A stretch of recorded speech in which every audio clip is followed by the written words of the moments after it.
Bonjour à tous, bienvenue à notre méditation quotidienne.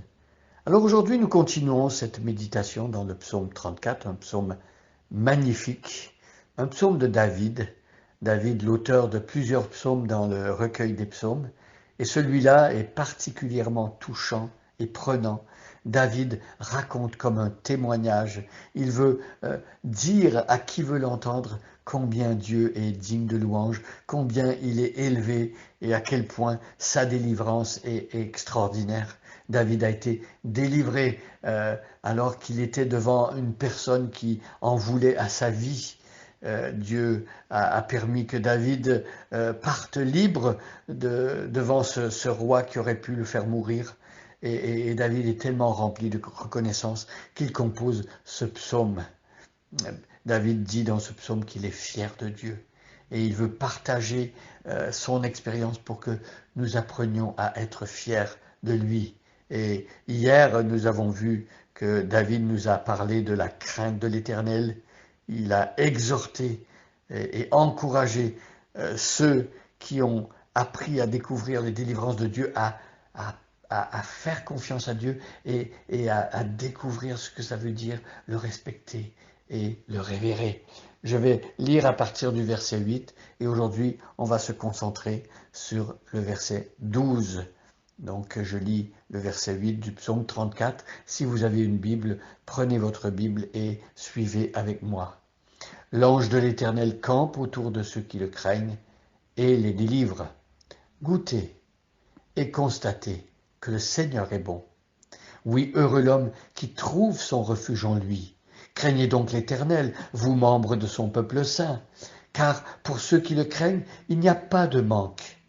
Le lion peut connaître la disette et la faim, mais pour ceux qui se tournent vers l'Éternel, il ne manquera aucun bien. Je lis le verset 11. J'ai dit précédemment le verset 12, c'est pour demain. Aujourd'hui, je m'arrête au verset 11. Le lion peut connaître la disette et la faim. Bien sûr, dans la vie, dans la savane ou dans le monde naturel, les animaux sauvages peuvent parfois mourir de faim. Parfois, il y a toutes sortes de catastrophes qui font que les animaux peuvent manquer de nourriture, peuvent souffrir de disette et de faim. Et ici, euh, le roi David fait une comparaison entre ce qui se passe dans la nature, les animaux sauvages à l'état naturel, qui peuvent connaître des situations difficiles. Ça peut aussi arriver pour l'être humain. Un être humain peut vivre dans un pays frappé par la famine. Dans l'Ancien Testament, on voit que même le peuple de Dieu, le peuple d'Israël, a vécu la famine, et c'est grâce à Joseph, par exemple, que tout le peuple, les fils de Jacob et Jacob lui-même, se sont retrouvés au pays de Goshen en Égypte. Ils ont évité la famine et grâce à Joseph, ils ont été protégés et ils se sont multipliés. Ici, ce que le verset 11 nous dit, c'est que voilà, même si dans la nature et même si dans l'expérience qu'on peut connaître sur la terre, il existe bel et bien des famines et des personnes qui meurent de faim, et c'est terrible. Parfois, c'est dû au manque de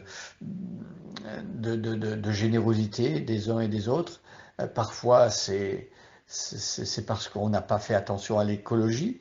Parfois, ça peut être suite à des mauvais choix, des mauvaises décisions dans le domaine des semailles et de l'agriculture. Il y a toutes sortes de raisons. Mais ici, le passage nous dit que ceux qui se tournent vers l'Éternel vont recevoir de lui des soins. Ceux qui se tournent vers l'Éternel, il ne manquera aucun bien. Le Seigneur va pourvoir aux besoins. Ici, on a en tête les besoins matériels. C'est vrai que Dieu pourvoit aux besoins matériels.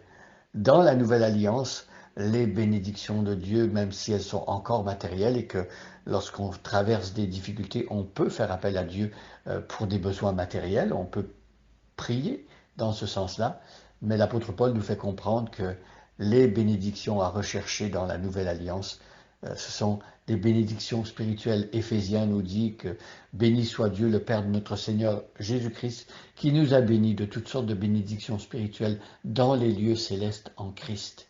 Ce sont celles qui sont à rechercher avant toute chose. Parce que voyez-vous, si une personne a des besoins matériels et que voilà, elle a un exaucement par rapport aux choses matérielles, donc elle aura à manger peut-être, ou elle sera guérie d'une maladie ou tout cela. Mais si elle n'a pas découvert les bénédictions spirituelles, eh bien, une personne va finir un jour ou l'autre par mourir. Et si une personne meurt sans avoir connu les bénédictions spirituelles du pardon des péchés, de la vie éternelle, de la rencontre avec Jésus-Christ, cette personne sera séparée de Dieu éternellement, même si elle aura connu des délivrances ponctuelles sur la terre dans le domaine physique, et même des guérisons et tout cela. Si la personne n'a pas connu Jésus, n'a pas connu les bénédictions spirituelles, elle sera perdue pour toujours. Voilà pourquoi, même lorsque Jésus fait un miracle et il guérit un paralytique, euh, Jésus, bien sûr, il veut d'abord pardonner les péchés. Il dit, le Fils de l'homme a sur la terre le pouvoir de pardonner les péchés. C'est ce qu'il présente à cet homme-là qui était venu par ailleurs avec ses amis. Ses amis l'avaient amené pour qu'il soit guéri physiquement. Jésus propose d'abord le pardon des péchés. Et après, même voilà, pour montrer et démontrer qu'il avait bel et bien pardonné les péchés, et c'est ce qu'il y avait de plus important, eh bien, il va aussi guérir physiquement. Mais voyez, ici, Jésus donne le ton et il veut expliquer que dans le domaine spirituel, il faut rechercher le pardon des péchés, la réconciliation avec Dieu et la vie avec Dieu. Et donc, oui, demandons au Seigneur d'intervenir par rapport aux choses matérielles. Ayons foi en Dieu dans ce domaine-là, mais ne négligeons pas le domaine spirituel qui vient en premier et qui est de loin le plus important. Parce que ce qu'il faut rétablir en tout premier lieu dans notre rapport avec Dieu, c'est cette relation qui a été brisée à cause du péché. C'est de refaire cette connexion et c'est Jésus qui l'a fait parce qu'il est mort pour nos péchés. Bonne journée à chacun et à chacune et soyez bénis.